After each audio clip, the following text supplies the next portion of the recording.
Hey folks, I'm Jesse Sterling Harrison, and I've been doing music since I was 8 years old. I've played just about every role out there, from songwriting to session playing, production to booking, live sound, even lutherie and guitar repair. But I noticed that as I got older and busier, I was listening to music less. I wanted to fix that, so when I upgraded my phone plan, I chose one that included the Tidal streaming service. Tidal pays artists a little more than most streaming services, and most of the music I like is available, even the weird stuff.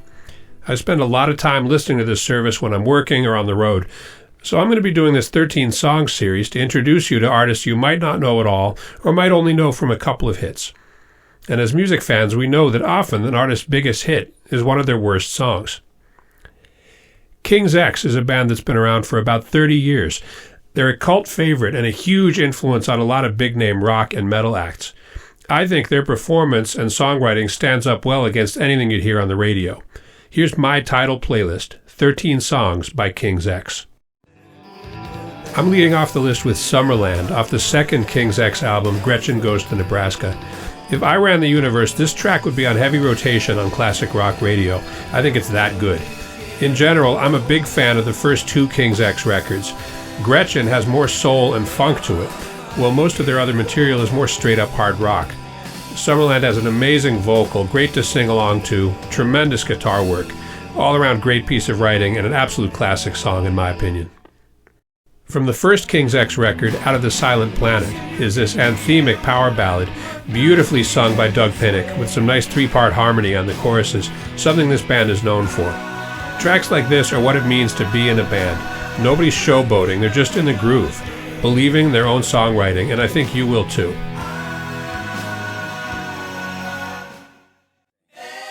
Okay, here's another track from Gretchen Goes to Nebraska, and I've never heard anything like it. It's got these huge vocals leading off, then a huge guitar riff, and then these funky verses with the low-key vocals and the slap bass line. The guitar solo section is bonkers. Ty Tabor really plays lead as well as anyone out there, and his tone is unique. You'll also notice on a lot of King's X tracks that Doug's bass sound is very unusual and doesn't sound like any other bass player. He actually uses 8 or 12-string basses that have harmony strings, just like a 12-string guitar, so that adds a lot of depth and harmonics to the sonic palette of the bass guitar. You can even buy a Doug Pinnick signature model bass from Schecter with the harmony strings. It's very rare, but King's X does occasionally pick up the acoustic guitar. This song is my favorite example of that. I think the acoustic tone is beautiful and the vocals are obviously gorgeous. I also have fond memories of this track because I actually wrote to the band as a teenager asking how to play it. You couldn't just look stuff up online back then. I was having trouble figuring it out, and to my surprise, Doug wrote back telling me they'd used a capo on the track because the vocals sounded a little bit better higher. What a good dude. Okay, clearly I'm obsessed with Gretchen Goes to Nebraska. One last track off of that record, then we'll get into some later stuff. On a bunch of King's X tracks, guitarist Ty Tabor sings lead. His vocals have more of a British invasion vibe in comparison to Doug Pinnick with more of a soul style. This isn't just about tone. Ty is a syllabic singer, generally one note per syllable. Doug sings in melismas, many notes per syllable. Blues and soul singers usually sing melismatically. This melismatic style is part of the foundation of African American music, and I think one of the neatest things about this band is their ability to blend those Beatles-style harmonies with Doug's soul-flavored lead vocals. This song's also unique in the King's X catalog in having a long, spacey vamp out at the end.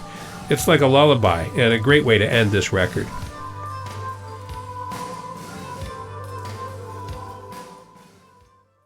Okay, here's more of a straight-ahead rocker from the Faith, Hope, Love album. This one is going to sound familiar to a lot of people because the Tonight Show band with Paul Schaefer plays this one during commercial breaks. You can hear the beginning and the end of it when the show goes to commercial and then returns. It's a fun challenge for any band with the random stops and starts on the chorus riff at the end. And what a huge riff.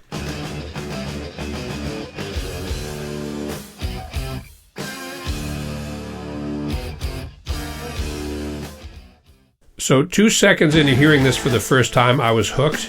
The rare combo of acoustic guitar with the electric hits, and then right away the band starts grinding through some pretty dope changes. It's so hooky and catchy, it reminds me of some of the stuff from Ear Candy a few years later in the band's catalog. You'll also hear some lyrics that are a little bit vague and abstract. For me, King's X doesn't do confessional songwriting very well or very often. These guys do better for me when the lyrics are slightly more general, and you can kind of superimpose your own experiences onto the lyrics. Also, sometimes you'll hear some lyrics that are more just imagery, and you can't really understand explicitly what they mean. Some people I know are really not into that and expect song lyrics to be more like poetry. My philosophy is you can listen to a great rock song with vague or mediocre lyrics, but nobody wants to listen to great lyrics set to terrible music. You be the judge. Everybody has different taste. This song kicks ass, that is all. It's one of the great rock grooves, especially that beat on the chorus. Good God.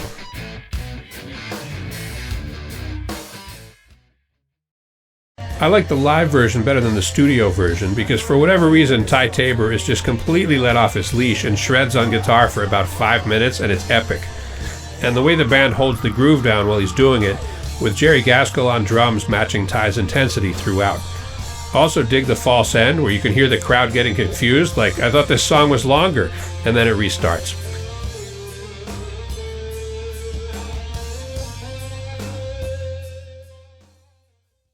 This one's off of Ear Candy. I don't like the whole album, but it lives up to its name on at least 6 or 7 of the tracks. Real bangers, very melodic, very groovy. This is one of the best.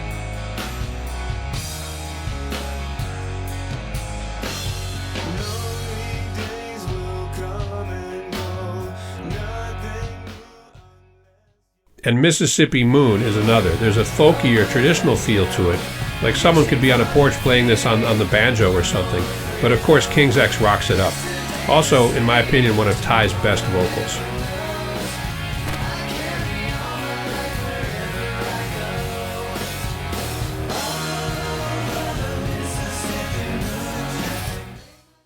I'm putting this one on here for Doug's monologue, which doesn't appear on the studio version.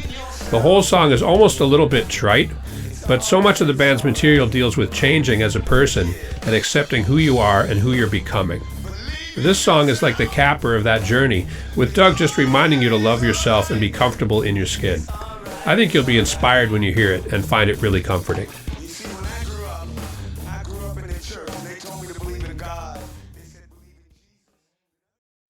So the last track, and number 13 on this playlist, is from the band's first album, Out of the Silent Planet.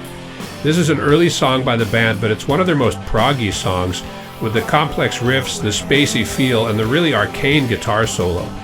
That solo makes me say, wait, what was that? And want to go back and re-listen. I also like the build-up to the solo during the song's breakdown, with the composition being really fresh and unexpected. I'm a huge fan of 4/4 time that doesn't sound like 4/4, and they do that beautifully here with the strange accents and the syncopated guitar riff. So that's my playlist.